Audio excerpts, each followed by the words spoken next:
Hi everyone, hope you're doing well from wherever you're watching this channel, depending on your time zone. Now we are entering the year 2024 and the protest against William Ruto is building up, rejection is piling, and revolution is coming. And the sad or good part of this is that the youth are leading in all this, women are behind all this, and again, those who are leading again are people who led in support or voting for William Samoei Ruto. If we check the trend that we have been going through, that we have had, Kalenjins are leading in saying that Ruto is a bad leader. They are going to an extent of now composing songs in a protest, in criticizing William Samoei Ruto kind of leadership.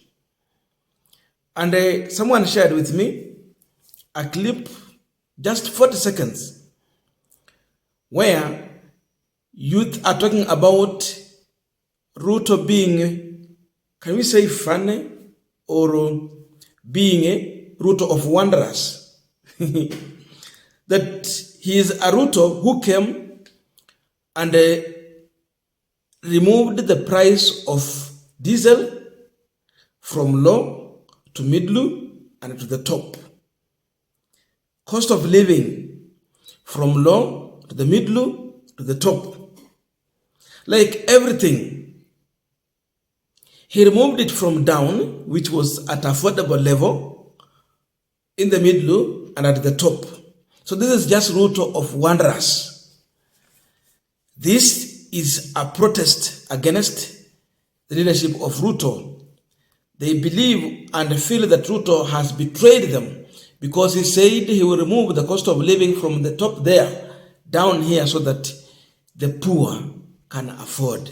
But the opposite is happening.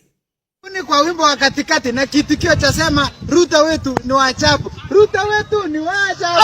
Ruto wetu ni wa ajabu. Ruto wetu ni wa ajabu. Ruto wetu ni wa ajabu. Alitoa wapi economy yetu? Alitoa chini akaweka kati, akatoa kati akaweka juu. Ruto wetu ni wa ajabu. Alitoa wapi bei ya diesel? Alitoa chini akaweka kati, akatoa kati akaweka juu. Ruto wetu ni wa ajabu. Hata tax alitoa wapi? Alitoa chini akaweka kati, akatoa kati akaweka juu. Ruto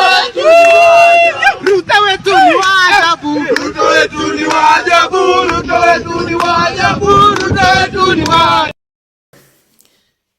Now we are continuing this particular discussion, but just a quick request. For those who are watching and you have not subscribed, please consider subscribing. To our returning subscribers, I must say thank you so much. And again, to all our viewers, please give this video a thumbs up. Thank you so much, and back to this discussion. Now, what these Kalenjin youth are talking about, it is what is happening in this country.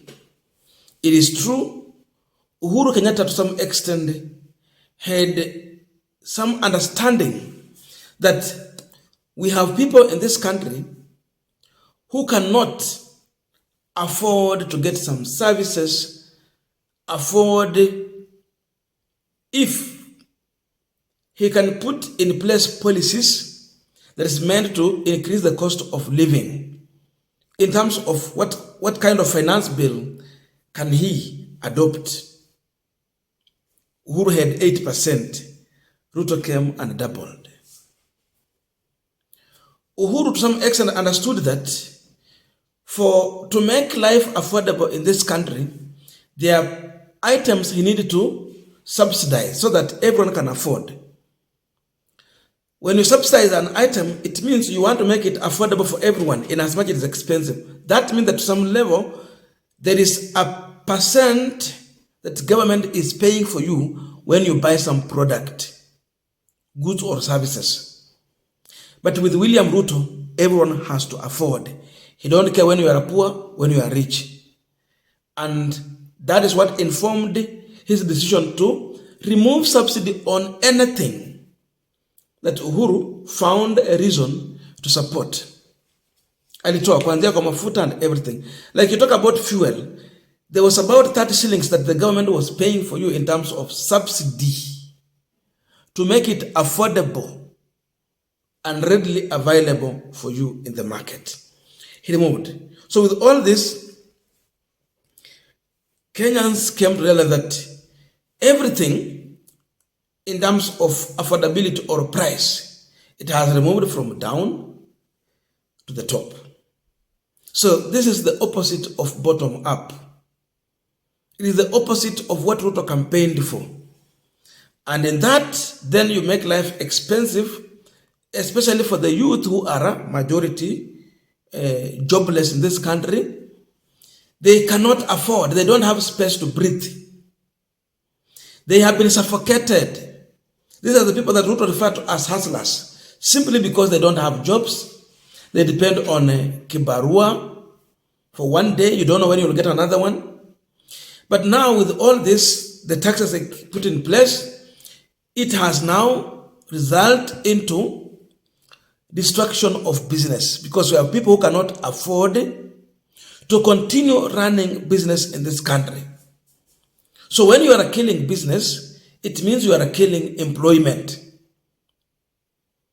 And when you kill employment, that means youth cannot have hope to get employed, because even those jobs that have been there, haziko tena. And when you don't have any hope for employment, what next? Those who are employed lose jobs. Those who do not have job, they end up even losing to afford a meal. Sababu katika kazi tunategemeana kwa karibu sana. You have been employed. When you earn, you also employ another person akufanyia kazi nyingine. Na yule pia kuna jamii inamtegemea. So in that chain, many people are losing. When youth cannot afford to get something to eat, what next? Crime rate goes high. Because now they will use other means to acquire something to eat. Sasa hapo ndio unaingiza maovu ya ukora, wizi na mauaji. And in that level, Kenya is not going to be a safe country. Our security is going to go low. In terms of now investment, even investors will not be willing to go and invest in a country where crime is high. Crime rate. When the crime rate is high, no investor is willing to come and put his shilling or cent in such kind of a country. So with Ruto, we are losing. And now Kalenjins are coming out to tell Ruto. That's why they accept this is our Ruto. Ruto wetu ni wa Ajabu. They know he is their man. He is their tribe man. And so they voted for him. And now they are saying that Ruto wetu ni wa Ajabu. Na yenyewe ni wa Ajabu. He promised heaven, but he has delivered hell. And the youth have experienced the hell situation that Ruto has put them in under his leadership. So, if this is what we are going through under Ruto, and now people are composing songs, they just use their time to compose songs in a protest. What next for William Ruto? This is a sounding warning that if youth are realizing that you are their problem, what will happen if there will be another chance to vote? This is what might happen in Kalenjin nation. There will be a possibility of youth avoiding to go to the ballot to vote. Vote apathy might just happen in Kalenjin nation. They might not turn out in their numbers to go and vote for William Ruto like what they did in 2022. Remember, despite the fact that they voted for Ruto, still Ruto did not win this election. There were other forces that made sure that he is the president. But imagine you lose that home ground support when people keep off from going to vote. So, the number of youth who will get out to vote in Kalenjin nation is going to go low. That has a big impact on that election. And if Kalenjins will not get out to vote because they feel they were betrayed, what will be happening in other areas? Mount Kenya, Western, Nyanza, Coast, Nairobi, everywhere. We have people who will wake up early in the morning to go and protest on ballot. Any cast ballot will be a protest against Ruto. And if it's a protest against Ruto, it means watakuwa wanaamuka kwenda kufuta mtu kazi.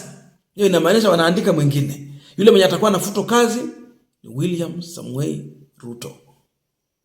So kutakuwa na protest tu kwingine. Kwao nyumbani watu wengi hawatapiga kura kwa maana watakuwa na furaha kwa uongozi wa William Samuel Ruto. And this is coming to happen.